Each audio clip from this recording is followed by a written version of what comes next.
வணக்கம். இந்த காணொலியில 12ஆம் வகுப்பு சிறப்பு தமிழ் புத்தகத்திலிருந்து இயல் 2ல இருக்கக்கூடிய புதினம் எழுதும் கலை பார்க்க போறோம். ஆல்ரெடி இயல் 2ல பாத்தீங்கன்னா பார்ட் 1 பார்ட் 2 வீடியோ போட்டிருக்கேன். அதுல இருக்கக்கூடிய எல்லா டீட்டெயிலுமே ரொம்ப முக்கியமானது. இதுக்கப்புறம் வரக்கூடியதுல பாத்தீங்கன்னா ஒரு சில நூல்கள், அதற்கான ஆசிரியர் யாரு, ஞானபீட விருது ஒரு 2-3 இடத்துல கொடுத்திருப்பாங்க, எந்த வருஷம் யார் வாங்கினாங்கன்னுட்டு. அதுக்கப்புறம் புக்கர் பரிசு அது எப்படி அறிமுகமானது, யார் முதல் வாங்கினாங்கன்ற டீட்டெயில் கொடுத்திருப்பாங்க. அது இல்லாம பாக்ஸ்ல ஒரு சில இடத்துல முக்கியமான டீடைல் கொடுத்திருப்பாங்க. அது மட்டும் தெரிஞ்சுக்கிட்டா போதுமானது. மற்றபடி ஃபுல் ஸ்டோரியா கொடுத்திருப்பாங்க. அது நம்மளுக்கு எக்ஸாம் பாயிண்ட் ஆஃப் வியூல தேவையில்லை. முக்கியமான டீடைலை மட்டும் பார்த்துருவோம்.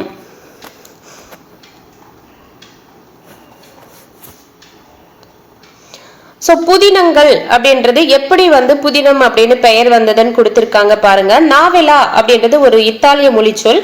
இது ஆங்கிலத்துல வரும்போது நாவல் அப்படின்னு மாறி இருக்கு. இந்த நாவல் என்ற வார்த்தைக்கான பொருள் என்னன்னு பாத்தீங்கன்னா புதுமை.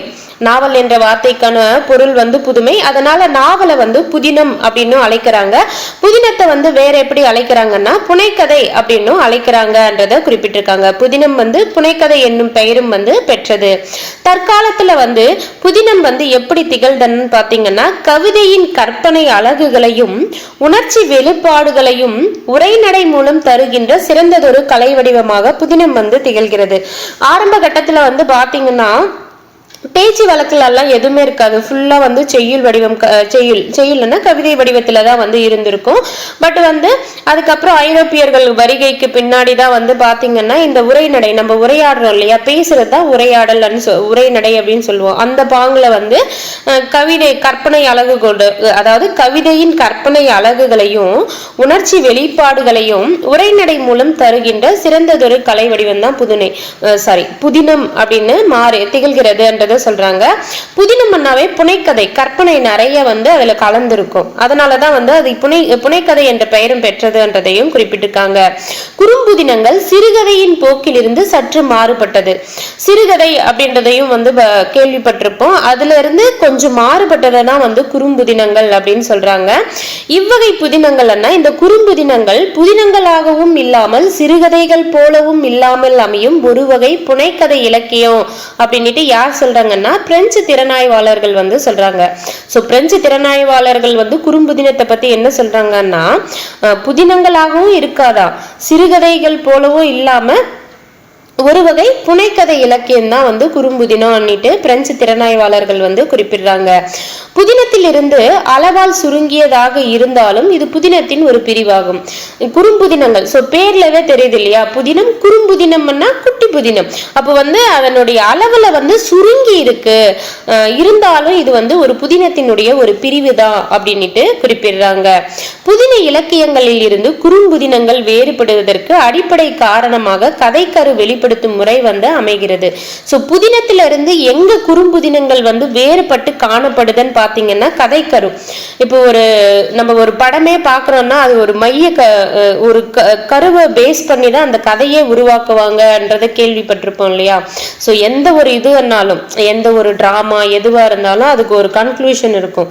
அந்த கதைக்குன்னு ஒரு மைய கரு இருக்கும். இப்போ ஒரு படமே எடுக்கிறாங்கன்னா அந்த படம் ஏதோ ஒரு ஒன்னு லவ் பேஸ் பண்ணிருக்கும், இல்ல காமெடி பேஸ் பண்ணிருக்கோம், இல்லைன்னா வாழ்க்கையினுடைய தத்துவத்தை சொல்லக்கூடிய ஏதோ ஒரு மைய கருத்து இருக்கும். அதுக்கப்புறம் பெண்கள் படிக்கணும்ன்றதுக்காக ஏதோ ஒரு இருக்கும் இல்லையா. அதுதான் அந்த கதைக்கரு வெளிப்படுத்தும் முறையில தான் புதினம் குறும்புதினம்ன்றது வேறுபட்டு இருக்குன்றதை குறிப்பிடுறாங்க. கதை நிகழ்ச்சியை நோக்கி அமைந்தால் அதனை குறும்புதினம். நிகழ்ச்சி இங்க என்னன்னு பாத்தீங்கன்னா ஏதோ ஒரு பர்டிகுலர் சம்பவத்தை பத்தி நோக்கி அமைஞ்சதுன்னா அது குறும்புதினம் அப்படின்னு சொல்றாங்க.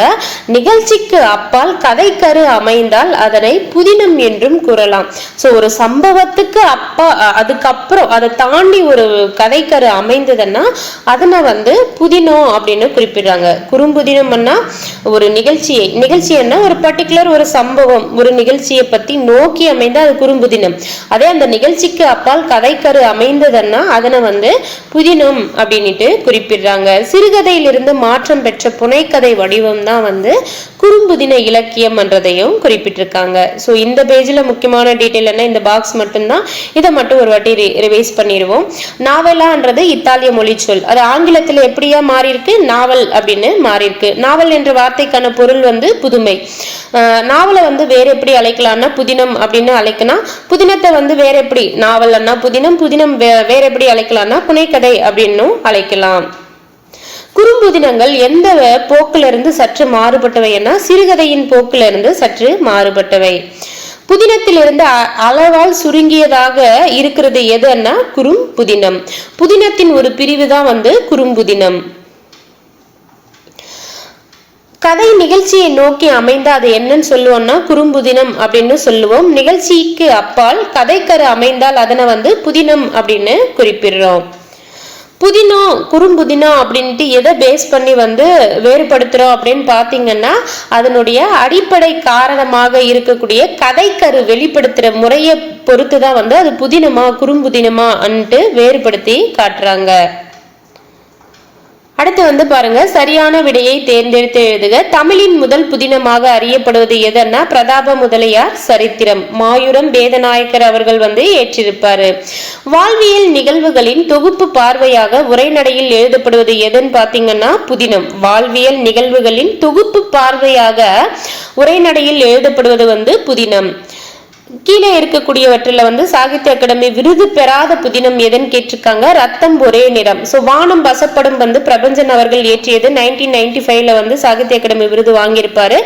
காவல் கோட்டம் வந்து பாத்தீங்கன்னா சு வெங்கடேசன், இந்த நாமம் போடுவாங்க ஃபர்ஸ்ட்ல 2 நாமம் அந்த திருநூர்ல போடுவாங்க, 2 11 அப்படின்ற மாதிரி ஷார்ட்கட்டும் சொல்லியிருப்பேன். ஸோ நீங்க அந்த வீடியோஸ் வந்து பார்ட் 1 பார்ட் 2 வந்து அதனுடைய லிங்க் டிஸ்கிரிப்ஷன்ல கொடுக்குறேன், அதை பார்த்துட்டு வாங்க. இந்த விஷயங்கள் எல்லாம் அதுல இருக்கும். காவல் கோட்டம் என்ற புதினத்திற்கு 2011ஆம் ஆண்டு சாகித்ய அகாடமி விருது வாங்கினது யாரு பாத்தீங்கன்னா சு வெங்கடேசன். சஞ்சாரம் வந்து யார் இயற்றிய புதினம்னா எஸ் ராமகிருஷ்ணன். எப்போது வந்து சாகித்ய அகாடமி விருது வாங்கினாருன்னா 2018 வந்து வாங்கியிருப்பாரு. பொருந்தாத இணையை கண்டறிகன்றது பாமா ஆனந்த தாயி. இந்த ஆனந்த தாயி என்றது யார் இயற்றியதுன்னா சிவகாமி அவர்கள் இயற்றிய ஒரு புதினம். சண்முக சுந்தரம் என்ற புதினம் வந்து நாகம்மாள். மாதவையா வந்து பாத்தீங்கன்னா பத்மாவதி புதினத்தை ஏற்றிருப்பாரு. பாரதியார் வந்து சந்திரிகை. அடுத்து பொறுத்துக வந்து பாருங்க, எழுத்தாளர்கள் புதினத்தை வந்து கொடுத்திருக்காங்க. பெருமாள் முருகன் வந்து பாத்தீங்கன்னா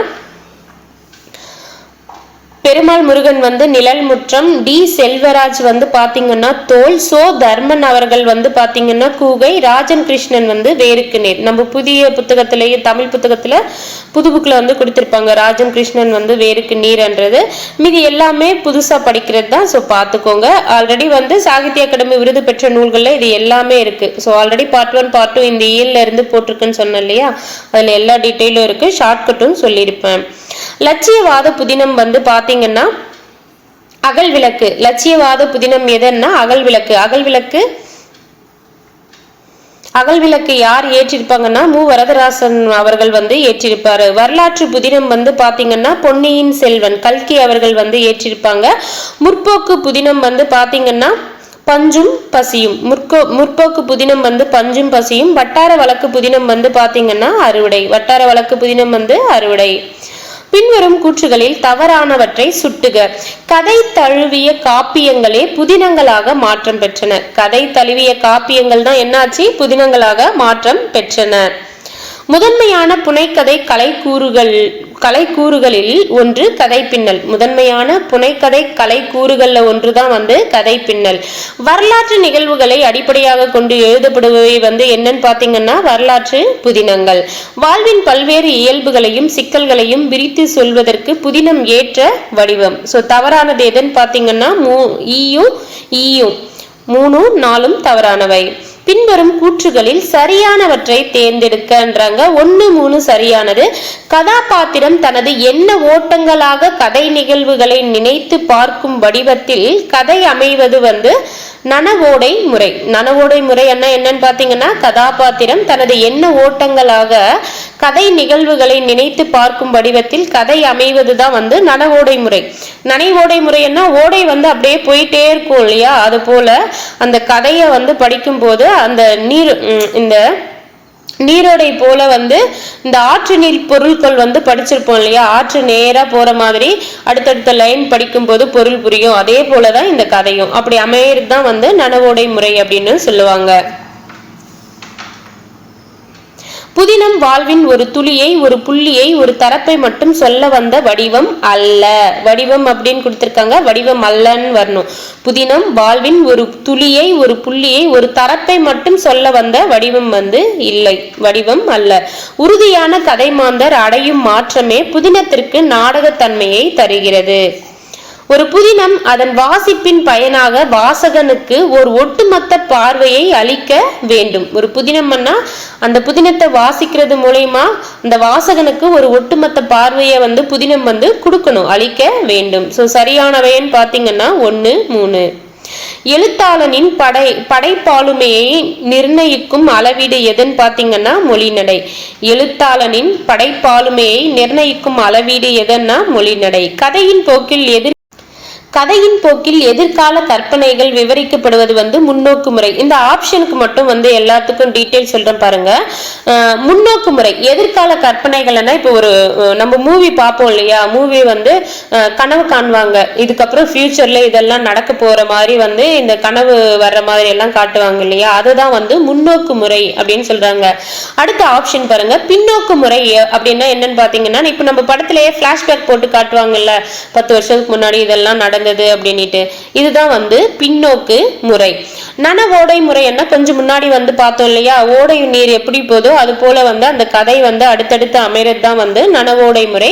காட்சி துணுக்கு முறை அப்படின்னா என்னன்னு பாத்தீங்கன்னா, படத்துல வந்து ஒரு சில போட்டோஸை மட்டும் போட்டு டக்கு டக்குன்னு இது நடந்ததுன்னு காட்டிடுவாங்க, அதுதான் காட்சி துணுக்கு. அந்த குட்டி போட்டோஸ்லவே வந்து அந்த விவரிச்சிருவாங்க, இதுதான் வந்து காட்சி துணுக்கு முறை அப்படின்னு சொல்றாங்க. ஸோ நம்ம மூவியை வச்சு நீங்க இதை வந்து கம்பேர் பண்ணி பாருங்க, உங்களுக்கு வந்து புரியும். தெரிஞ்சுக்கிட்டா போதுமானது. ஸோ நீங்க முக்கியமா புக் பேக்ல என்ன இருக்குன்னா, கதையின் போக்கில் எதிர்கால கற்பனைகள் விவரிக்கப்படுவது முன்னோக்கு முறை.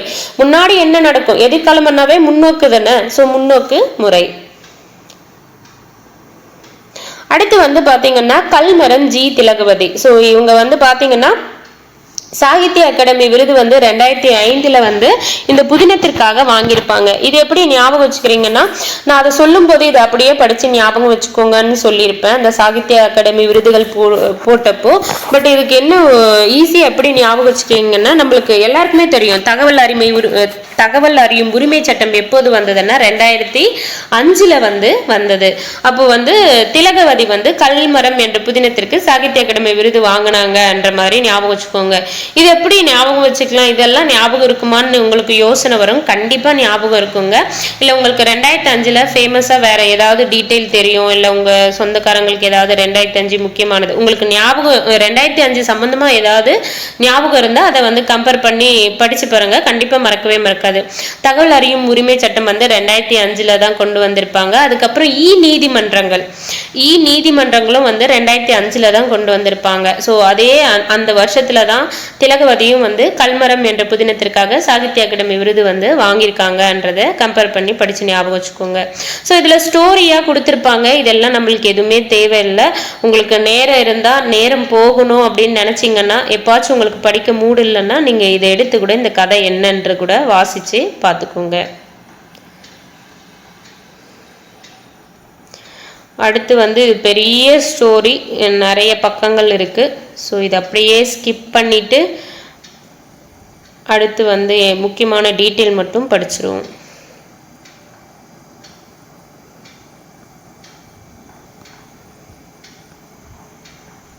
அடுத்து வந்து படைப்பு முகம், இது வந்து கொடுத்திருக்காங்க அவங்கள பத்தி, இது ரொம்ப முக்கியம்.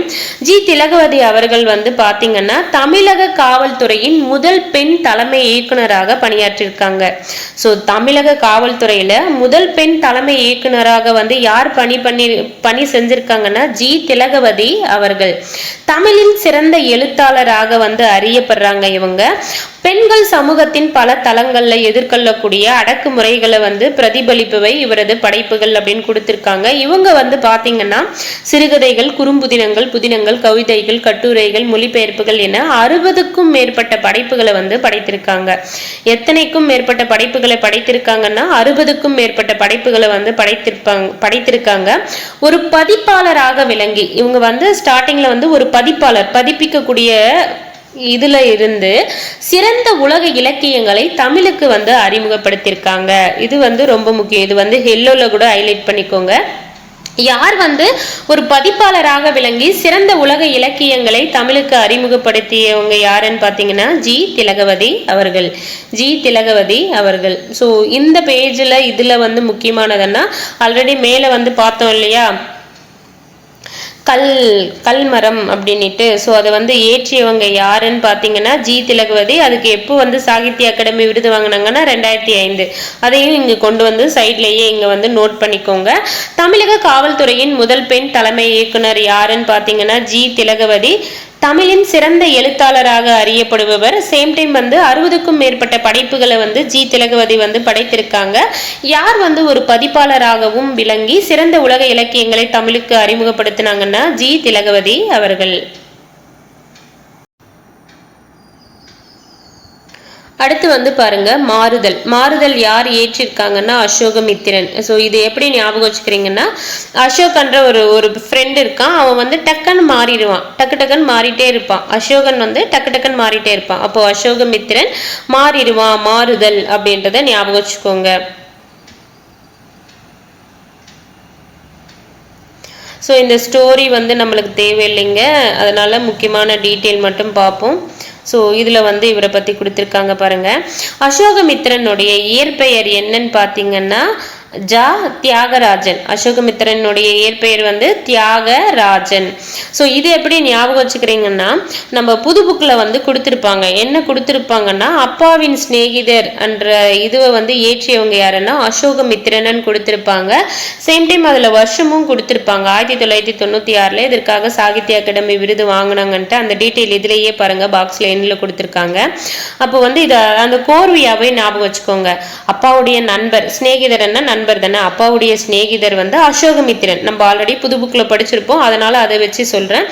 அப்பாவின் நண்பர் அசோகமித்திரன் வந்து ஒரு தியாகி அப்படின்ற மாதிரி ஞாபகம் வச்சுக்கோங்க. அப்பாவின் நண்பர் அசோகமித்திரன் வந்து ஒரு தியாகி. ஸோ நம்மளே வந்து நம்ம ஃப்ரெண்ட்ஸ்குள்ள நிறைய வந்து விட்டு கொடுக்குறவங்களா இருந்தால் அவன்லாம் ஒரு தியாகிப்பா அப்படின்னு சொல்லுவோம் இல்லையா, அது போல நம்ம அப்பாவுடைய நண்பர் அசோகரும் வந்து ஒரு தியாகி, தியாகராஜன். அவருடைய இயற்பெயர் வந்து தியாகராஜன் அப்படின்ற மாதிரி ஞாபகம் வச்சுக்கோங்க. ஸோ அசோக் வந்து டக்குன்னு மாறிடுவார். ஏன் மாறுறாருன்னா நிறைய தியாகம் பண்றாரு மற்றவங்களுக்காக, அதனால மாறுறாரு. ஸோ மாறுதல்ன்றதும் அசோகமித்திரன் ஏற்றியது தான். சேம் டைம் வந்து அப்பாவின் சிநேகிதர் என்ற சிறுகதையும் ஏற்றியது யாருன்னா அசோகமித்திரன் தான். இவர் வந்து பாத்தீங்கன்னா கணையாளி இலக்கிய மாத இதழில் பல ஆண்டுகளாக ஆசிரியராக பணியாற்றியிருக்காரு.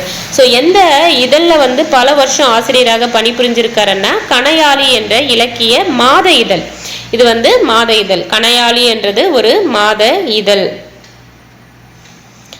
அடுத்து வந்து பாத்தீங்கன்னா இவர் வந்து 60 நூல்களுக்கு மேல் வந்து எழுதியிருக்காராம். சிறுகதை, குறும்புதினம், புதினம், கட்டுரை, விமர்சனம், சுய அனுபவம் போன்ற பிரிவுகளில் வந்து எத்தனை நூல்களுக்கு மேலே எழுதியிருக்காங்கன்னா 60 நூல்களுக்கு மேல். ஸோ இதுக்கு முன்னாடி வந்து திலகவதி அவர்களும் வந்து 60க்கும் மேற்பட்டதை வந்து படைத்திருக்காங்க அப்படின்னு பார்த்தோம். ஸோ அசோகமித்திரனும் வந்து பார்த்தீங்கன்னா 60 நூல்களுக்கு மேல் வந்து எழுதியிருக்காரு. இந்திய ஐரோப்பிய மொழிகளில் இவரது நூல்கள் வந்து மொழிபெயர்க்கப்பட்டிருக்கன்றதை கொடுத்திருக்காங்க. அப்பாவின் சிநேகிதர் சிறுகதை தொகுப்பிற்கு 1996 சாகித்ய அகாடமி விருது வந்து வழங்கப்பட்டது. நகரத்தின் எளிய நடுத்தர வாழ்க்கையின் ஊடாக அமைந்ததே அசோகமித்திரனின் படைப்புகள். ஸோ இவருடைய படைப்புகள் எப்படி இருக்கும்னா நடுத்தர வாழ்க்கையினுடைய விவரங்களை சொல்லக்கூடிய இதுல வந்து அமைந்திருக்குன்றதை குறிப்பிட்டிருக்காங்க. ஸோ இதுல முக்கியமானதுன்னா நம்ம ஃபர்ஸ்ட்ல வந்து பார்த்தோம் இல்லையா, மாறுதல் என்றதை யார் ஏற்றியதுன்னா அசோகமித்திரன் என்றதை, அதை வந்து இங்க சைட்ல நோட் பண்ணிட்டு ஸோ இந்த பாக்ஸை மட்டும் ஒரு வாட்டி ரிவைஸ் பண்ணிடுவோம். அசோகமித்திரனின் இயற்பெயர் என்னன்னு பார்த்தீங்கன்னா ஜா தியாகராஜன். இவர் எந்த மாத இதழில் பல வருஷம் ஆசிரியராக பணியாற்றினார்னா கணையாளி. ஸோ தியாகியான அப்பா வந்து ஒரு யாழ் வந்து வச்சிருக்காரு, யாழ் வாசிக்கிறத பழக்கமாக கொண்டு இருக்காரு. அவர் மாறிட்டே இருப்பார் இல்லையா மற்றவங்களுக்காக. ஸோ வந்து அவரால் முடியாதப்பெல்லாம் அந்த யாழை வாசித்து கொஞ்சம் சாந்தம் அடைஞ்சிருவார். யாழ் கணையாளி அப்படின்ற மாதிரி அந்த இதுலையும் ஞாபகம் வச்சுக்கோங்க. அடுத்து வந்து எத்தனை நூல்களுக்கு மேல் எழுதியிருக்காருன்னா 60க்கும் மேற்பட்ட நூல்களுக்கு மேல் வந்து எழுதியிருக்காரு. அப்பாவின் சிநேகிதர் என்ற சிறுகதையை இயற்றியவர் யாருன்னா அசோகமித்ரன். இந்த சிறுகதைக்காக எப்போ வந்து சாகித்ய அகாடமி விருது வந்து வாங்கினாருன்னு பார்த்தீங்கன்னா 1996. யாருடைய படைப்புகள் வந்து நகரத்தின் எளிய நடுத்தர வாழ்க்கையின் ஊடாக அமைந்ததுன்னா அசோகமித்திரன் படைப்புகள். அடுத்து வந்து புத்தம்பூடு ஜெப்சிபா ஜேசுதாசன். ஜெப்சிபா ஜேசுதாசன். அந்த ஜேசுதாசன் படிக்கிறப்போ ஏசுதாசன் என்ற மாதிரி தெரியுதா? ஏசுதாசன் நம்மளுக்கு தெரியும் இல்லையா, சிங்கர். இந்த கேரளாவில் இருக்கக்கூடிய ஒரு சிங்கர். தமிழ்லையும் நிறைய பாடல்கள் வந்து பாடியிருக்காரு இல்லையா. ஸோ எல்லாருக்கும் தெரிஞ்சிருக்கும் ஏசுதாசன் அவர்கள். ஸோ ஜேசுதாசன் அவரை வந்து அந்த சிங்கர் ஏசுதாசன் என்ற மாதிரி ஞாபகம் வச்சுக்கோங்க.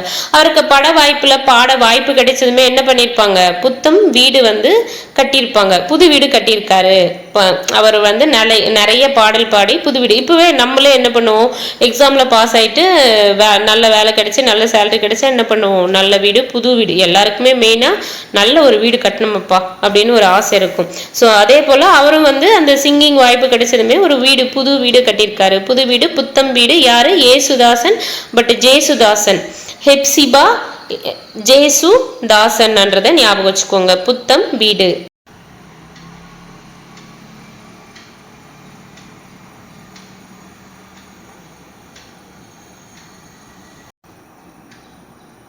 அடுத்து அவங்கள பற்றி கொடுத்துருக்காங்க பாருங்க. ஹெப்சிபா ஜேசுதாசன் வந்து புத்தம் வீடு புதினத்தின் மூலயமா வந்து தமிழில் வந்து அறிமுகமாகறாங்க. திருவனந்தபுரம் பல்கலைக்கழக ஆங்கில பேராசிரியர். இவங்க வந்து திருவனந்தபுரத்தில். ஸோ ஏசுதாசன் வந்து கேரளாவில் தானே இருக்காரு. அவர் திருவாந்திரமில் வந்து திருவனந்தபுரம் அதை தான் குறிப்பிடுவோம். ஸோ திருவனந்தபுரத்தில் பல்கலைக்கழக ஆங்கிலேய பேராசிரியராக வந்து பணியாற்றி இருக்காரு. தமிழ் இலக்கிய வரலாற்றை 4 பாகங்களாக ஆங்கிலத்தில் எழுதி வந்து வெளியிட்டிருக்காங்களாம். ஸோ இவங்க வந்து நான் சொல்றது வந்து ஒரு மேல் சிங்கரை சொல்றேன். ஆக்சுவலி இங்க வந்து இவங்க ஃபீமேலா வந்து இருக்காங்க. ஸோ அது வந்து கன்ஃபியூஸ் ஆக வேண்டாம ஞாபகம் வச்சுக்கிறதுக்கு மட்டும் அவரை வந்து ஞாபகம் வச்சுக்கோங்க. ஸோ அவர் கேரளாவில் இருக்கிறாங்கன்றதால இவங்க திருவனந்தபுரம் அப்படின்ற மாதிரி அது ஈஸியாக ஞாபகம் இருக்கும்ன்றதுக்காக சொல்றேன்.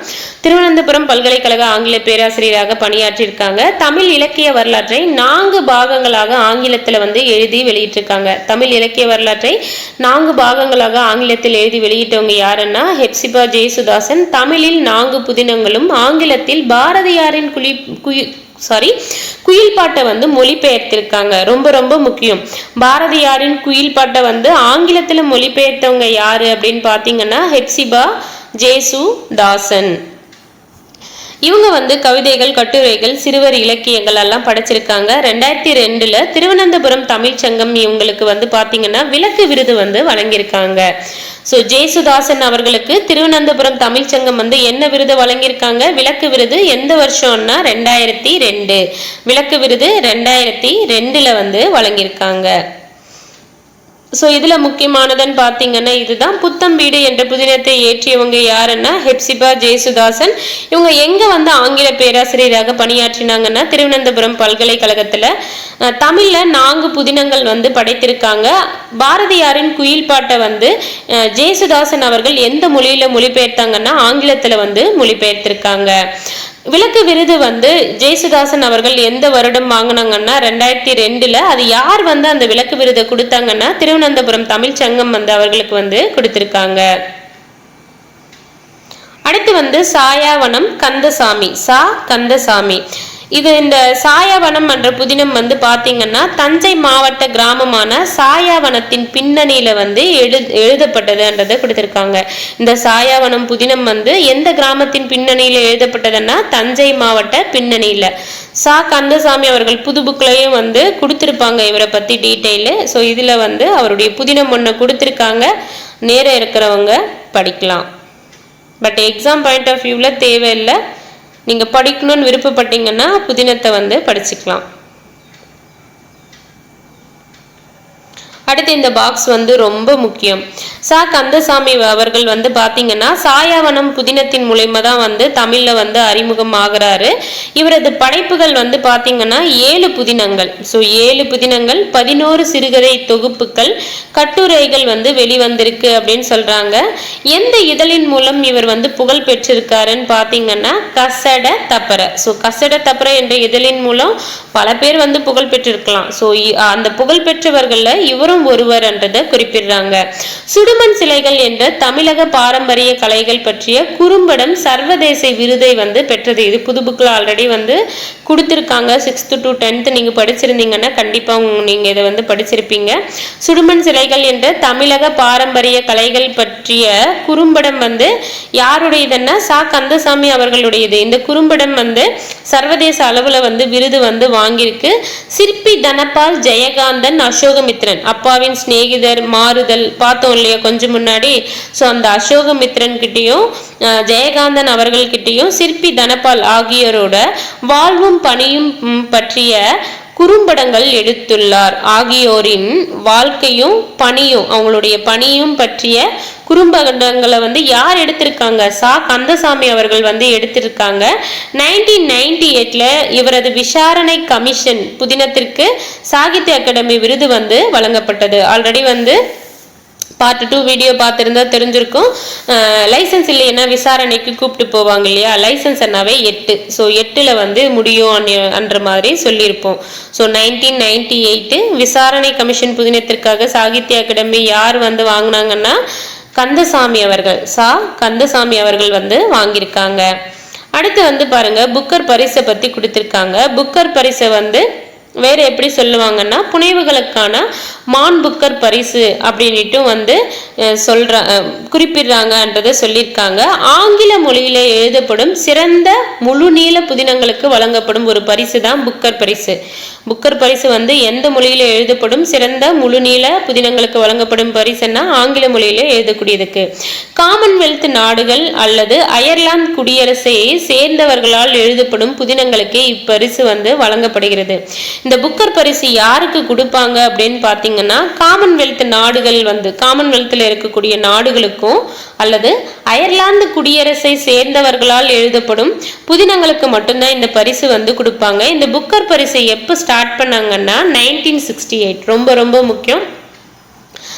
தாத்தா பால்கோ விருது வந்து கேட்டிருப்பாங்க. லாஸ்டா நடந்த குரூப் 4 எக்ஸாம்ல வந்து எப்போ ஸ்டார்ட் பண்ணாங்கன்றதை கேட்டிருப்பாங்க. இதுல புக்கர் பரிசு எப்போ ஸ்டார்ட் பண்ணாங்கன்னு கொடுத்திருக்காங்க பாருங்க. 1968 1968ல் வந்து கொடுத்துருக்காங்க. நம்ம புத்த ஸ்தூபி 8 அரைவட்ட தூபிகள்ல வந்து வச்சிருப்பாங்கன்னு படிச்சிருப்போம் இல்லையா, புத்தரை பத்தி படிச்சப்போ.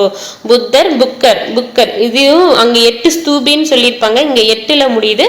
அதை கம்பேர் பண்ணி ஆல்ரெடி நீங்க ஜிஎஸ் படிச்சிருக்கீங்க அப்படின்னா அதை கம்பேர் பண்ணி 8ல் புக்கர் பரிசு முடியும்ன்ற மாதிரி 8 ஞாபகம் வச்சுக்கோங்க. 1968 இலக்கியத்துக்காக வழங்கப்படும் பரிசுகளில் புனைவு இலக்கிய எழுத்தாளர்களுக்கு கிடைக்கக்கூடிய மிக உயர்ந்த பெருமைகளில் இதுவும் ஒன்றாக கருதப்படுகிறது என்றதை குறிப்பிட்டிருக்காங்க. நம்ம முக்கியமா தெரிஞ்சுக்க வேண்டியது புக்கர் பரிசு எப்போ தொடங்கப்பட்டதுன்னா 1968. சைட்ல வந்து பாருங்க மான் புக்கர் பன்னாட்டு பரிசு, மேன் புக்கர் இன்டர்நேஷனல் பிரைஸ் வந்து பாத்தீங்கன்னா 2 ஆண்டுகளுக்கு ஒரு முறை வந்து பன்னாட்டு அளவில் வழங்கப்படும் இலக்கிய விருதுகளில் ஒன்று. மான் புக்கர் இன்டர்நேஷனல் பிரைஸ் வந்து எத்தனை வருஷங்களுக்கு கொடுக்குறாங்க ஒரு முறைன்னா 2 வருஷத்துக்கு ஒரு முறை வந்து கொடுக்குறாங்க. எந்த நாட்டினராக இருப்பினும் ஆங்கிலத்தில் பதிப்பிக்கப்பட்ட அல்லது ஆங்கிலத்தில் மொழிபெயர்க்கப்பட்ட ஆக்கத்திற்காக வாழும் எழுத்தாளர் ஒருவருக்கு இப்பரிசு வழங்கப்படுகிறது.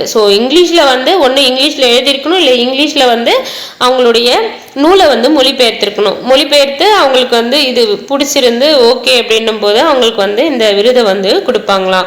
மான் குழுமத்தினார் 2005ஆம் ஆண்டு முதல் இப்பரிசு வந்து வழங்கப்படுகிறது.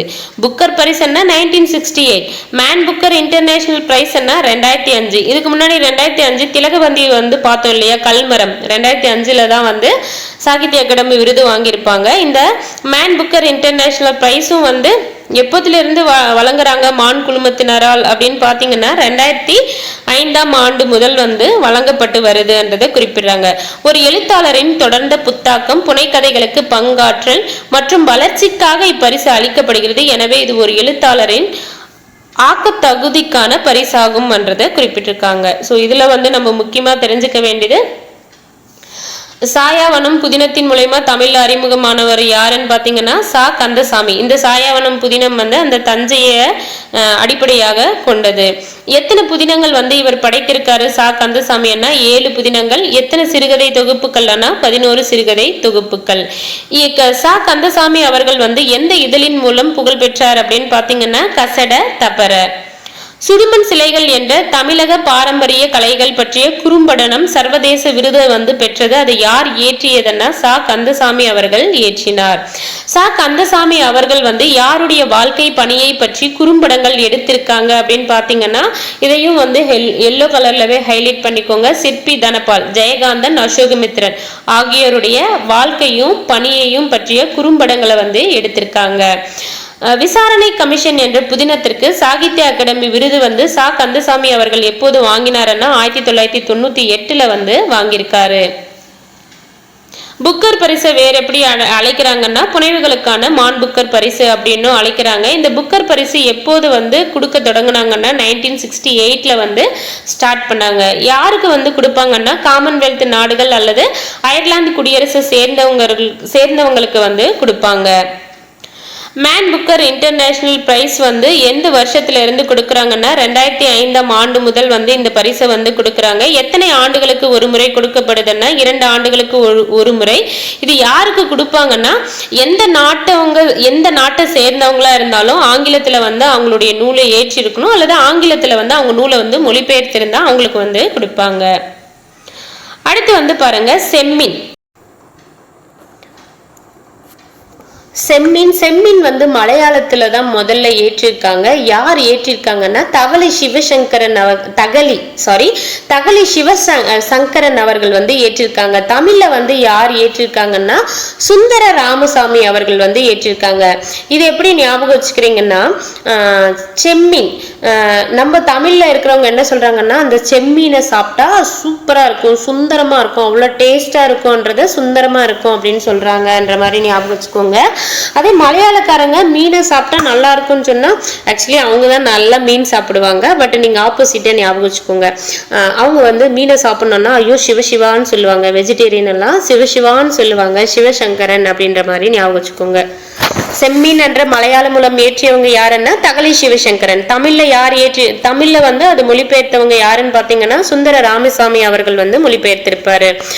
இந்த நூல் வந்து சாகித்ய அகாடமி விருது வந்து வாங்கியிருக்கு. எந்த வருஷம்னு பாத்தீங்கன்னா 1957. ஸோ நம்ம சுதந்திரம் வாங்கினா 10 வருஷம் கழிச்சு 57 வந்து செம்மீன் என்ற புதினம் வந்து பாத்தீங்கன்னா சாகித்ய அகாடமி விருதை வந்து வாங்கியிருக்கு. செம்மீன் என்ற பெயர்லயே இது வந்து திரைப்படமா ஆக்கியிருக்காங்க. திரைப்படமா வெளிவந்தும் வந்து வெற்றி பெற்றது என்ற பத்தி கொடுத்திருக்காங்க.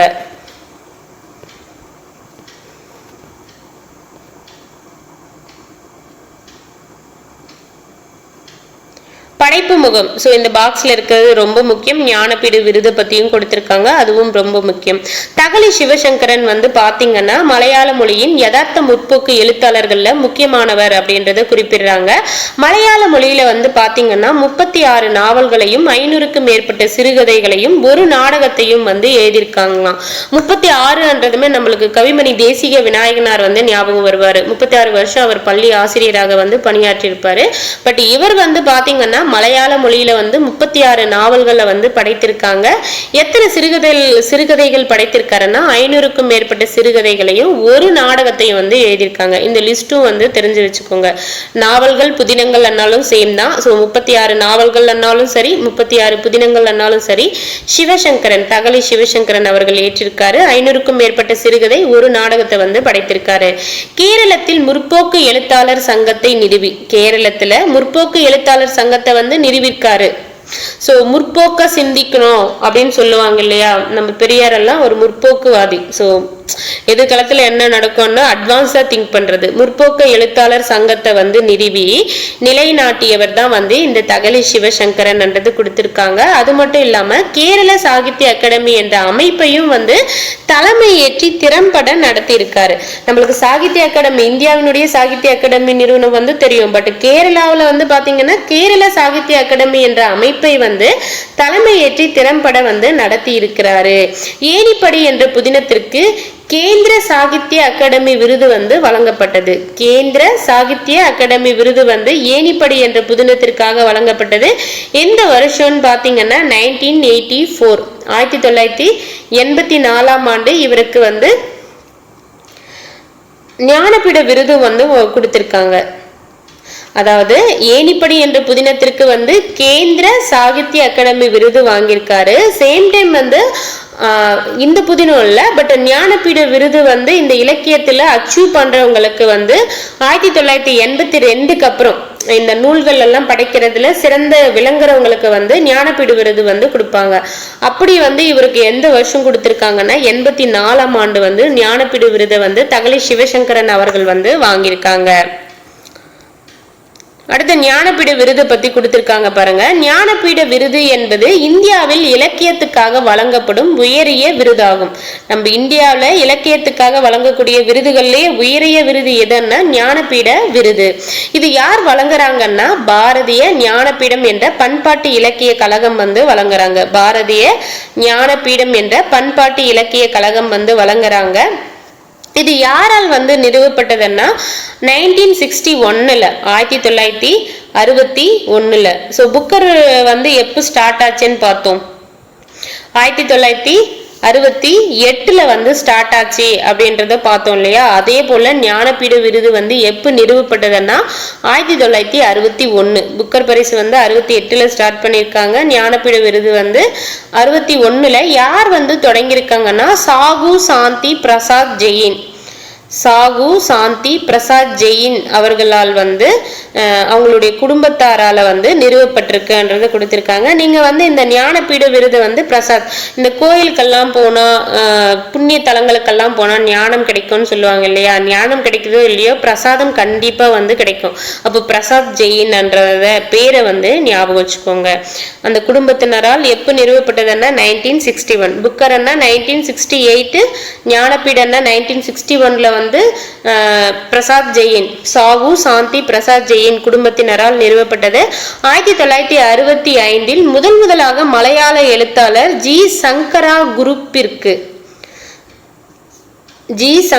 குரூப் அவருக்கு வந்து வழங்கப்பட்டதுன்றதை கொடுத்திருக்காங்க. எப்போ முதல்ல வந்து அந்த விருது ஞானபீட விருதுன்றதை கொடுக்குறாங்கன்னா 65. யாருக்குன்னா மலையாள எழுத்தாளர் ஜி சங்கரா குரூப் அவருக்கு வந்து கொடுத்திருக்காங்க. முதல் சத்தியம் என்ற புதினத்திற்காக இந்த விருதை பெற்ற முதல் பெண் எழுத்தாளர் யாருன்னா ஆஷா பூர்ணா தேவி. ஆஷா பூர்ணா தேவி. ஸோ பரிபூர்ணமான அந்த தேவியினுடைய ஞானத்தை பெற்றதால ஞானபீட விருது வந்து அவங்களுக்கு வந்து கிடைச்சிருக்கு. ஸோ பரிபூரண தேவியினுடைய ஆசீர்வாதம், ஞானம், ஸோ தேவி கடவுள் அவங்களுடைய ஆசீர்வாதம்ன்ற மாதிரி பூர்ணாதேவி ஞானபீட விருதை வந்து முதல் பெண் எழுத்தாளரா வந்து ஞானபீட விருதை வாங்கினவங்க யாருன்னா ஆஷா பூர்ணாதேவி. எந்த புதினத்திற்காக வாங்கியிருக்காங்கன்னா முதல் சத்தியம். பெண்கள் என்னாவே ஏதாவது நம்ம அவங்கள கேட்கிறவங்க ஒண்ணு சொன்னா நம்மள என்ன சொல்லுவாங்க, டக்குன்னு சத்தியமா சொல்றேன் நம்பு அப்படின்னு சொல்லுவாங்க. அது போல முதல் சத்தியம் என்ற புதினத்திற்காக முதல் பெண் எழுத்தாளரான ஆஷா பூர்ணாதேவி ஞானபீட விருதை வந்து வாங்கியிருக்காங்க. ஒரு எழுத்தாளரின் சிறந்த படைப்பிற்காக 1982ஆம் ஆண்டு வரை ஞானபீட விருது வழங்கப்பட்டது. அதன் பின்னர் ஒரு எழுத்தாளரின் வாழ்நாளில் அவர் இலக்கியத்திற்கு ஆற்றிய பங்களிப்பை கௌரவிக்கும் வகையில் இந்த விருது வந்து வழங்கப்பட்டு வருகிறது. ஸோ 61 தொடங்கி அடுத்து 21 வருஷம் 82 வரைக்கும் 61 ஸ்டார்ட் பண்றாங்க. 21 வருஷத்துல அது எதுக்கு கொடுத்தாங்கன்னா சிறந்த எழுத்தாளர்களுடைய சிறந்த படைப்பிற்காக கொடுத்தாங்க. 82க்கு அப்புறம் அவங்களுடைய வாழ்நாள் இலக்கியத்திற்காக அவங்க செய்யக்கூடிய பங்களிப்பை கௌரவிக்கும் வகையில வந்து ஞானபீட விருது வந்து கொடுத்திருக்காங்க. தமிழ்ல வந்து 1975ல சித்திரப்பாவை புதினத்திற்காக அகிலன் வந்து ஞானபீட விருது வந்து வாங்கியிருப்பாங்க. இது ஆல்ரெடி நம்ம பார்த்திருப்போம். அடுத்து 2002ல வந்து பாத்தீங்கன்னா இலக்கியத்திற்கு ஆற்றிய பங்களிப்பிற்காக ஜெயகாந்தனுக்கு வந்து இந்த விருது வந்து ஞானபீட விருது வந்து கொடுத்திருக்காங்க. ஜெயகாந்தனுக்கு ஞானபீட விருது வந்து எப்போ கொடுத்திருக்காங்கன்னா 2002. இந்த பேஜ்ல முக்கியமான டீடைல் என்ன, இந்த பாக்ஸ்ல இருக்கிறது தான். தகலி சிவசங்கரன். ஸோ தகலி சிவசங்கரன் வந்து இது மலையாள மொழியில வந்து செம்மின் என்ற புதினத்தை வந்து படைத்திருப்பாரு. இவர் வந்து மலையாள மொழியில எத்தனை நாவல்களை வந்து படைத்திருக்காருன்னா 36 நாவல்கள், எத்தனைக்கும் மேற்பட்ட சிறுகதைகள்ல படைத்திருக்காருன்னா 500க்கும் மேற்பட்ட சிறுகதைகள், நாடகம் வந்து ஒரு நாடகத்தை வந்து எழுதியிருக்காரு. கேரளாவில் முற்போக்கு எழுத்தாளர் சங்கத்தை நிறுவி நிலைநாட்டியவர் யாருன்னா தகலி சிவசங்கரன். கேரள சாகித்ய அகாடமி என்ற அமைப்பை தலைமையேற்று திறம்பட நடத்தியவர் தகலி சிவசங்கரன். ஏணிப்படி என்ற புதினத்திற்கு கேந்திர சாகித்ய அகாடமி விருது வாங்கியது யாருன்னா தகலி சிவசங்கரன். தகலி சிவசங்கரன் அவர்கள் வந்து ஞானபீட விருது வந்து எப்போது வந்து அவருக்கு கொடுத்திருக்காங்கன்னா 1984ல வந்து கொடுத்திருக்காங்க. ஞானபீட விருது யார் கொடுக்கறாங்க அப்படின்னு பாத்தீங்கன்னா பாரதிய ஞானபீடம் என்ற பண்பாட்டு இலக்கிய கழகம் வந்து கொடுக்கறாங்க. ஞானபீட விருது வந்து பாத்தீங்கன்னா இந்தியாவில இலக்கியத்துக்காக வழங்கப்படும் உயரிய விருது தான் வந்து ஞானபீட விருது. இது எப்போது யாரால வந்து ஸ்டார்ட் பண்ணாங்க இந்த ஞானபீட விருது கொடுக்கறதுன்னு பாத்தீங்கன்னா 1961ல சாகு சாந்தி பிரசாத் ஜெயின் குடும்பத்தினரால் வந்து நிறுவப்பட்டது.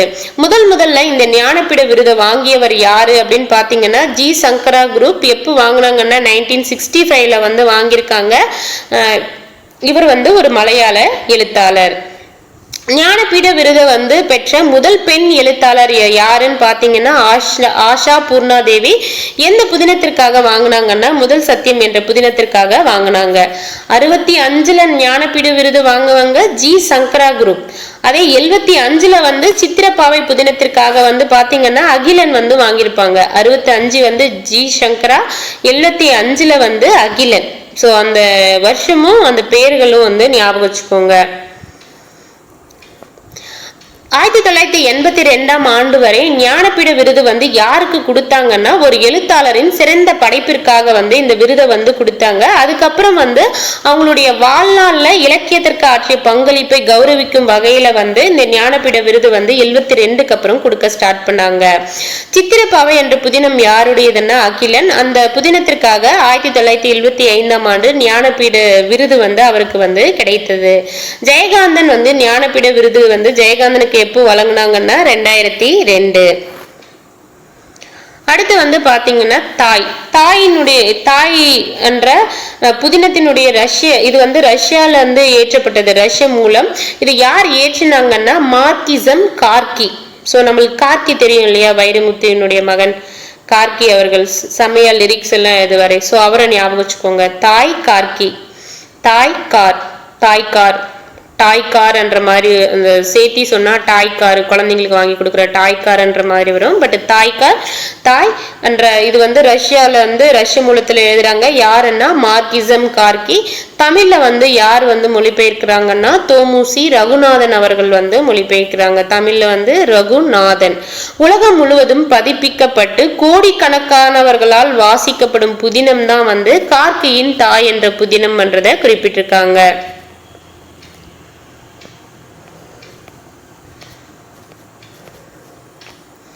ஸோ முக்கியமான டீட்டெயில் வந்து இங்க இருக்கு பாருங்க. இந்த கார்கி அவர்கள் வந்து பாத்தீங்கன்னா உலக புகழ்பெற்ற இலக்கிய படைப்பாளர்கள் வரிசையில வந்து முன்னிற்கக்கூடியவர் அப்படின்றத கொடுத்திருக்காங்க. ரஷ்யாவில் வந்து நில்னி நோவோகார்ட். ஸோ ரஷ்யால எங்க வந்து இவர் பிறந்தாருன்னு பாத்தீங்கன்னா நில்னி நோவோகார்ட் அப்படின்ற இடத்துல வந்து பிறக்கிறாரு. இவருடைய இயற்பெயர் என்னன்னு பாத்தீங்கன்னா அலெக்சி மாக்சிகோவிச் பெஸ்கோவ். ஸோ அலெக்சி மார்க்சிகோவி பெஸ்கோவ்ன்றது தான் இவருடைய இயற்பெயர். தாய் என்ற புதினம் வந்து உலக புகழ் பெற்றது என்றதை கொடுத்திருக்காங்க. இவர் வந்து பல வேலைகளை வந்து பார்த்திருக்காங்க. அந்த பல வேலைகள் பார்த்து அந்த வாழ்க்கையின் வறுமைகள் எல்லாம் வந்து சந்திச்சிருப்பாரு இல்லையா, அவருடைய அனுபவத்தை வந்து அந்த அனுபவம் தான் வந்து உலக சிறப்பு மிக்க உன்னத காவியத்தை வந்து அவரால் படைக்க முடிந்தது. ஸோ நிறைய தொழில் பார்த்திருப்பாரு, நிறைய வறுமையை சந்திச்சிருப்பாரு, நிறைய அனுபவங்கள், அந்த அனுபவங்கள் தான் வந்து இந்த சிறப்பு மிக்க உன்னத காவியத்தை அவரால் படைக்க முடிந்தது. எது? இந்த தாய் என்ற புதினத்தை வந்து சொல்றாங்க. ரஷ்ய புரட்சியாளர் வந்து லெனின், அவரோட வந்து இவருக்கு வந்து நட்பு வந்து ஏற்படுது. ஒரு மகனை நேசிப்பதை போல லெனின் அவர்கள் வந்து கார்கியை வந்து நேசிச்சிருக்காங்க. லெனினின் புரட்சி நிதி வேண்டி கார்கியை வந்து அமெரிக்கா வந்து அனுப்புறாரு. அங்க அக்கிரோன் தாக், ஸோ என்ன மலைப்பகுதி என்ன அக்கிரோன் தாக் அப்படின்ற மலைப்பகுதியில அமர்ந்து இவரால் எழுதப்பட்ட ஒரு புதினம் தான் இந்த தாய் புதினம்ன்றத சொல்றாங்க. ஸோ கார்கி அவர்கள் வந்து தாய் புதினத்தை வந்து எங்க எழுதுறாரு? அமெரிக்காவில் அகிரோந்தாக் மலைப்பகுதியில் அமர்ந்து வந்து புதினத்தை வந்து எழுதுறாரு. கார்கி ஏராளமான நூல்களை எழுதியிருந்தாலும் உலகத்தை ரஷ்யாவின் பக்கம் திரும்பி செய்தது இந்த தாய் புதினம் தான் அப்படின்றத குறிப்பிட்டிருக்காங்க. அடுத்து நோபல் பரிசை பத்தி சொல்லியிருக்காங்க பாருங்க. ஆல்பிரட் நோபலின் பெயரில் 1895ஆம் ஆண்டு நோபல் அறக்கட்டளை வந்து நிறுவப்பட்டது. ஸோ இதுக்கு முன்னாடி புக்கர் பரிசு வந்து 1968 அப்படின்றத பார்த்துருப்போம். அதுக்கப்புறம் வந்து ஞானபீட விருது வந்து பார்த்தீங்கன்னா 1961 ஞானபீட விருது 1961. நோபல் பரிசு எப்போ ஸ்டார்ட் பண்ணாங்கன்னா நம்ம காங்கிரஸ் இது தேசிய காங்கிரஸ் இயக்கம் வந்து 1885 ஸ்டார்ட் பண்ணியிருப்பாங்க இல்லையா, அடுத்த 10 வருஷத்துல வந்து ஸ்டார்ட் பண்ணியிருப்பாங்க. 1895லயே வந்து நோபல் அறக்கட்டளை வந்து நிறுவப்படுது. யாரினுடைய பெயர்லன்னு பார்த்தீங்கன்னா ஆல்பிரட் நோபலின் பெயர்ல வந்து நிறுவப்படுது. இது சுவீடிய அரசு கல்வி கழகத்தாலும் கரோலின்கா நிறுவனத்தாலும் நார்வே நோபல் குழுவினாலும் தனியொருவருக்கோ நிறுவனங்களுக்கோ வழங்கப்படுகிறது என்றதை சொல்லியிருக்காங்க. 1901ஆம் ஆண்டு முதல் வேதியியல், இயற்பியல், இலக்கியம், அமைதி, மருத்துவம் ஆகிய துறைகள்ல பெரும் பங்களிப்பு செய்தவங்களுக்கு வந்து இந்த விருதை வந்து வழங்கியிருக்காங்க. ஸோ 1901ஆம் ஆண்டுல இருந்து வேதியியல், இயற்பியல், இலக்கியம், அமைதி, மருத்துவம் இந்த துறைகள்ல சிறப்பான பங்களிப்பு செஞ்சவங்களுக்கு கொடுத்திருக்காங்க. 1968ஆம் ஆண்டு இருந்து பொருளியலுக்கான நோபல் நினைவு பரிசும் வந்து வழங்கப்பட்டு வருது. பொருளியலுக்கும் நோபல் பரிசு என்றது எப்பத்துல இருந்து கொடுக்கறாங்கன்னா 1968ல இருந்து கொடுக்கறாங்க. ரவீந்திரநாத் தாகூர் அவர்கள் வந்து பாத்தீங்கன்னா கீதாஞ்சலி என்ற நூலை வந்து ஏற்றிருப்பாரு வங்க மொழியில. அதை வந்து ஆங்கிலத்துல வந்து மொழிபெயர்ப்பு பண்ண பிறகு அவருக்கு அந்த நூலுக்காக நோபல் பரிசு வந்து கிடைச்சது அப்படின்ட்டு நம்ம புது புக்ல வந்து படிச்சிருப்போம். ஆல்ரெடி வந்து நீங்க 6th to 10th கவர் பண்ணியிருந்தீங்களா, அதுல வந்து படிச்சிருப்பீங்க. அப்படி நோபல் பரிசு எப்போ வந்து அவருக்கு கிடைச்சிருக்குன்னா 1913ல வந்து கிடைச்சிருக்கு. 1913ல வந்து அந்த கீதாஞ்சலி என்ற இலக்கியத்திற்கு வந்து ரவீந்திரநாத் தாகூர் அவர்களுக்கு வந்து நோபல் பரிசு வந்து வாங்கியிருக்காங்க. ஸோ இதில் முக்கியமான டீட்டெயில் என்ன இந்த பாக்ஸில் இருக்கிறது தான் மார்கிசம் கார்கி. ஸோ இவர் வந்து பார்த்தீங்கன்னா ரஷ்யன் நாட்டை சேர்ந்தவர். எங்கே பிறந்தாருன்னா லின்லி நோவோகாட் என்ற இடத்துல வந்து பிறந்தாரு. ஸோ நோவோகாடு ரஷ்யான இடத்துல வந்து கார் என்ன ஆகும்? நின்றும் இல்லையா? ரஷ்யான இடத்துல கார் வந்து நின்றும். ஸோ கார்ன்றது கார்கி அவர்கள்ன்றதை ஞாபகம் வச்சுக்கோங்க. ரஷ்யான இடம்னா ரஷ்யா, நின்றுன்றது நில்னி நோவோகாட் என்ற இடத்துல வந்து பிறந்தாரு.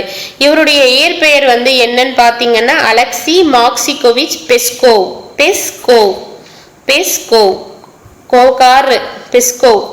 தாய் என்னும் புதினம் வந்து இவர் ஏற்றியது. யார் ஏற்றியது தாய் என்ற புதினம் பார்த்தீங்கன்னா கார்கி அவர்கள் ஏற்றிய தாய் புதினம் வந்து உலக புகழ் பெற்றதுன்றது கொடுத்திருக்காங்க. கார்கி அவர்களுக்கு யாரோட வந்து எந்த ரஷ்ய புரட்சியாளரோட தொடர்பு ஏற்பட்டு நட்பா வந்து பழகினாருன்னா லெனின் அவர்கள். தாய் என்ற புதினத்தை வந்து கார்கி அவர்கள் எங்க எழுதினாருன்னா அமெரிக்காவில் இருக்கக்கூடிய அகிரோந்தாக் மலைப்பகுதியில் அமர்ந்து வந்து அந்த தாய் புதினத்தை வந்து எழுதினாரு. அங்கேதோ ஒரு மலைப்பகுதி, அங்கேதோ ஒரு மலைப்பகுதி, அக்ரோந்தாக் அப்படின்ற மாதிரி கூட ஞாபகம் வச்சுக்கோதா. அங்கேதோ ஒரு மலை, அமெரிக்கால அங்கேதோ ஒரு மலைப்பகுதி, அங்கேதோ அக்ரோந்தாக். உலகத்தை ரஷ்யாவின் பக்கம் திரும்ப செய்தது எந்த புதினம்னா கார்கி அவர்களுடைய தாய் புதினம். நோபல் பரிசு வந்து எப்போ வந்து ஸ்டார்ட் பண்ணாங்கன்னா 1895ல யாருடைய பெயர்ல அந்த அறக்கட்டளை நிறுவப்பட்டது, நோபல் அறக்கட்டளை நிறுவப்பட்டதுன்னா ஆல்பிரட் நோபல் அவருடைய பெயர்ல வந்து நிறுவப்பட்டது. எந்த ஆண்டு முதல் வேதியியல், இயற்பியல், இலக்கியம், அமைதி, மருத்துவ ஆகிய துறைகள்ல பெரும் பங்களிப்பு நல்கியவர்களுக்கு நோபல் பரிசு கொடுக்குறாங்கன்னா 1901. ஸோ ஸ்டார்ட் பண்ணி 6 வருஷம் கழிச்சு வேதியியல், இயற்பியல், இலக்கியம், அமைதி, மருத்துவம் ஆகிய துறைகளுக்கெல்லாம் கொடுக்குறாங்க. எந்த ஆண்டுல இருந்து பொருளியலுக்கான நோபல் பரிசு வந்து வழங்கப்பட்டதுன்னா 1968. ரவீந்திரநாத் தாகூர் கீதாஞ்சலி என்ற இலக்கியத்திற்காக நோபல் பரிசு எந்த வருஷம் வந்து பெற்றாருன்னா 1913 ஆண்டு. அடுத்து வந்து பாருங்க, சா கந்தசாமியின் சாயாவனம் புதினத்தின்படி கீழ்காண்பவை எதனோடு பொருந்தும் என்றது கொடுத்திருக்காங்க. ஆரண்யம் என்றது வானர படை, ஆரண்யம் என்றது வானரப்படை. மாங்குடி என்றது வந்து குமாரசாமி, மாங்குடி குமாரசாமி. கப்பகக்காரர் என்றது ராமு. புலிப்பல் என்றது தலையாரி, புலிப்பல் தலையாரி. நீங்க ரொம்ப சுருக்கமா மரம் வெட்டுறீங்க, நீங்க ரொம்ப சுருக்கா மரம் வெட்டுறீங்க, உங்க மாதிரி இஞ்ச யாரும் வெட்ட மாட்டாங்க. யார் யாரிடம் கூறியதுன்னா பழனியாண்டி சிதம்பரிடம். ஸோ இதெல்லாம் தெரிஞ்சுக்கோங்க. பழனியாண்டி, இந்த கதையை படிச்சா அந்த கதையில வரக்கூடிய டீட்டெயில் இதெல்லாம் பழனியாண்டி சிதம்பரத்திடம் வந்து சொன்னது. பாடப்பகுதியில் இடம்பெற்றுள்ள புதினங்களில் அதே பெயரில் திரைப்படமாக எடுக்கப்பட்ட புதினம் எதுன்னா செம்மீன். அக்கா, நான் இங்கே வந்தது ஒரு வேளை சாப்பாட்டுக்கு இல்லக்கா, ஒரு வேளை போட்டு கொடுங்க, ஒரு வேலை போட்டு கொடுங்க. யார் யாரிடம் கூறியதுன்னா கம்சலை வந்து ராகினியிடம். கோடிக்கால் பூதமடா, தொழிலாளி கோபத்தின் ரூபமடா. இது சாவில்லாத வார்த்தை. யார் கூற்றுன்னா சுசிலா. பொருந்தும் இணையை கண்டறிகன்னா மாறுதல் வந்து அசோகமித்திரன் அவர்கள் வந்து படைச்சிருப்பாங்க. சாயாவனம் வந்து சா கந்தசாமி அவர்கள் வந்து படைத்திருப்பாங்க. கல்மரம் வந்து பாத்தீங்கன்னா திலகவதி அவர்கள் வந்து படைத்திருப்பாங்க. புத்தம் வீடு வந்து ஹெப்சி ஜெயசுதாசன் அவர்கள் வந்து படைத்திருப்பாங்க. விளக்கம் கண்டு விடை எழுதுக. ஒரு பதிப்பாளராகவும் இயங்கி சிறந்த உலக இலக்கியங்களை தமிழுக்கு அறிமுகப்படுத்தியவர் யாருன்னா ஜி திலகவதி. புத்தம் வீடு கதையில் வரும் அக்காணி என்பது குடிக்கும் பானம். புத்தம் வீடு என்ற கதையில வரக்கூடிய அக்காணி என்பது குடிக்கும் பானம். விளக்கம் கண்டு விடை எழுதுக. சுடுமண் சிலைகள் என்ற இவரது தமிழக பாரம்பரிய கலைகள் பற்றிய குறும்படம் சர்வதேச விருது பெற்றது. யாருடைய புதினம்னா சா கந்தசாமி அவர்களுடையது.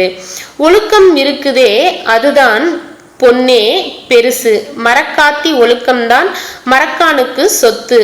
யார் கூற்றுன்னா சக்கி. பொருந்தாத இணையை கண்டறிக வந்து வெள்ளையன் கிளீனர். பொருந்தாத இணையை கண்டறிக ஈச்ச மரம் என்றது போர் என்றது பொருந்தாத இணை. யாரோ செய்த தவறுக்கு தன் அப்பாவி கணவன் பழியும் தண்டனையும் சுமக்கும்படி ஆனது. ராகினிக்கு தாங்க முடியாத வேதனையை ஏற்படுத்தியது. ஒரு தளம் கட்டி முடித்த பின்னும் அங்கு நடக்கிற மோசடியை கண்டுபிடிக்காததற்காக RRM காசியை வேலையை விட்டு அனுப்பினான். கூற்று சரி, காரணம் தவறு.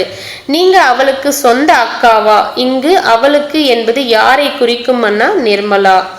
இதில் சாகித்ய அகாடமி விருது பெறாத பொருந்தாத இணையை கண்டறிக. தாய் மார்கிசம் கார்கி. சாகித்ய அகாடமி வந்து இது வந்து நம்ம நாட்டில் ஏற்றப்பட்டது இல்லை, வேற நாட்டில் ஏற்றப்பட்டது. கல்மரம் ஜி திலகவதி 2005 வந்து வாங்கியிருப்பாங்க. அப்பாவின் சிநேகிதர் அசோகமித்திரன் 1996. விசாரணை கமிஷன் சா கந்தசாமி 1998 வந்து வாங்கியிருப்பாங்க. விசாரணைக்கு 8 லைசன்ஸ் இல்லைன்னா கூட்டு போவாங்கன்னு சொல்லியிருப்போம் இல்லையா. ஸோ அது 1998. பங்கஜத்துக்கு தன் தங்கையின் பழக்கத்தை சகித்து கொள்ள முடியாமல் போய்விட்டது. உரிமையுடன் பிறர் பொருளை எடுத்து செல்லும் தைரியம் அவளுக்கு கிடையாது. ஸோ கூற்று சரி, காரணம் தவறு. நன்றி பெலகேயா நிலவ்னா.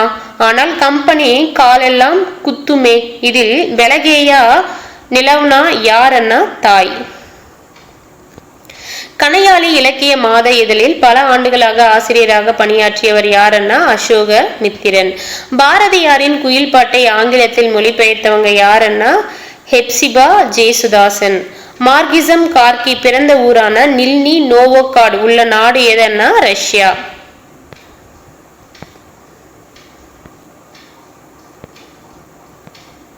அவ்வளவுதாங்க. இதோட இயல் 2 முடியுது. அடுத்து இயல் 3 அரங்கவியல். இது தனி வீடியோவா பார்ப்போம். தேங்க்யூ.